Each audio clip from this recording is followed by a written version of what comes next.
السلام علیکم ورحمۃ اللہ وبرکاتہ۔ اس ویڈیو میں ہم سورۃ المنافقون کی پہلی 3 آیات لفظی ترجمے کے ساتھ پڑھنا شروع کرتے ہیں۔ اعوذ باللہ من الشیطان الرجیم، بسم اللہ الرحمن الرحیم۔ سورۃ المنافقون جو ہے یہ مدینہ منورہ میں نازل ہوئی۔ بسم اللہ الرحمن الرحیم۔ اذا جب، جاء آئے، کا آپ کے پاس، المنافقون منافقون، قالوا کہا انہوں نے، نشہد ہم گواہی دیتے ہیں، نہ ہم، نشہد ہم گواہی دیتے ہیں، انکا بے شک آپ، البتہ رسول ہیں، اللہ کے، انکا لرسول اللہ، بے شک آپ البتہ اللہ کے رسول ہیں۔ آگے اللہ فرماتے ہیں واللہ، اور اللہ تعالی، اللہ فرما رہے ہیں واللہ، اور اللہ تعالی، یعلم وہ جانتا ہے، انکا بے شک آپ، لرسولہ البتہ اسی کے رسول ہیں، یعنی اللہ کے رسول ہیں۔ اللہ کو یہ معلوم ہے، وہ جانتا ہے، اس کو پتہ ہے کہ آپ اللہ کے رسول ہیں۔ واللہ، اور اللہ تعالی، یشہد وہ گواہی دیتا ہے، ان المنافقین بے شک منافقین، لکاذبون البتہ وہ جھوٹ بول رہے ہیں، یعنی جھوٹے ہیں۔ یہاں سے جو منافقین ہیں وہ کون سا جھوٹ بول رہے ہیں؟ یعنی اللہ کے رسول ہیں، یہ تو سچی بات ہے، لیکن ان کے دل اس بات سے انکاری ہیں، یعنی انکار کرتے ہیں آپ کو اللہ کا رسول مانتے ہوئے۔ صرف زبان سے اقرار کرتے ہیں، دل سے وہ انکار کرتے ہیں۔ ان کی دلی کیفیت کو اللہ پاک نے یہاں بیان فرمایا۔ اتخذوا پکڑا انہوں نے، ایمانہم اپنی قسموں کو، جنتاً ڈھال، یعنی بچاؤ کا سبب۔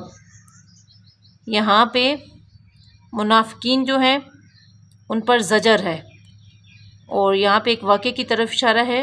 حضرت زید بن ارقم رضی اللہ تعالیٰ عنہ فرماتے ہیں کہ غزوہ مریسی میں منافقین نے بھی شرکت کی، اور میں نے عبداللہ بن ابی جو رئیس المنافقین تھا اس کو اپنے ساتھیوں سے یہ کہتے سنا کہ پیغمبر علیہ السلام کے ساتھیوں کی مالی امداد کرنا بند کرو تو وہ بھوکے مرتے خود بخود اسے چھوڑ کر اسے الگ ہو جائیں گے، اور جب ہم مدینہ میں واپس آئیں گے، معاذ اللہ وہ یعنی اپنے آپ کو معتبر کہتے اور صحابہ کرام اور نبی کو ذلیل کہتے، اور کہا انہوں نے ان ذلیلوں کو مدینہ سے باہر نکال دیں گے۔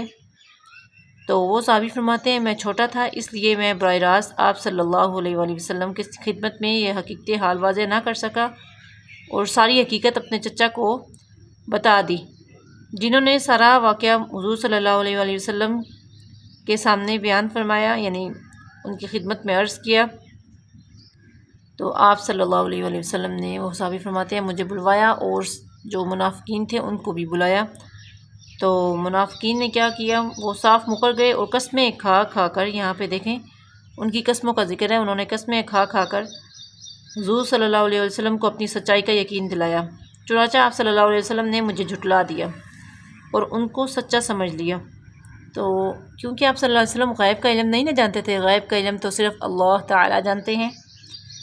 تو وہ صحابی فرماتے ہیں کہ مجھے شدید صدمہ ہوا، آخر کار اللہ تعالیٰ نے اس صورت کی شروع والی آیتیں نازل فرما کر منافقین کی خباثت اور ان کی جھوٹ بیانی کو ظاہر فرما دیا، یعنی جنتاً ڈھال، انہوں نے جھوٹی قسمیں اٹھا کر دنیاوی سزا سے بچنے کے لیے ڈھال بنا، یعنی جھوٹی قسموں کو دنیاوی سزا سے بچنے کے لیے ڈھال بنا رکھا ہے، اور لوگوں کو دین اسلام اور توحید سے روکتے ہیں۔ یہ کردار ان کا نہایت ہی برا ہے۔ اتخذوا پکڑا انہوں نے، ایمانہم اپنی قسموں کو، جنتاً ڈھال، یعنی بچاؤ کا سبب، فصدوا پس روکا انہوں نے، یعنی خود بھی رکے۔ فصدوا کے اندر 2 معنی ہیں، پس وہ خود بھی رکے، یعنی روکا انہوں نے، عن سبیل اللہ اللہ تعالیٰ کے راستے سے، انہم بے شک وہ، ساء برے ہیں، ما وہ اعمال جو کانوا تھے وہ، یعملون وہ کرتے، ذالکہ یہ ان کے برے اعمال اس لیے، بِأَنَّهُمْ بے شک وہ، آمنوا ایمان لے آئے، ثم پھر کفرو انکار کر دیا انہوں نے کس کا؟ ایمان کا، فتوبیا پھر مہر لگا دی اللہ تعالیٰ نے علی قلوبہم ان کے دلوں پر، فہم پس وہ لا نہیں یفقہون وہ سمجھتے ایمان کو اسلام کو نہیں وہ سمجھتے۔ صدق اللہ العظیم۔ پھر آتے ہیں اگلی ویڈیو میں، تب تک کے لیے اللہ حافظ۔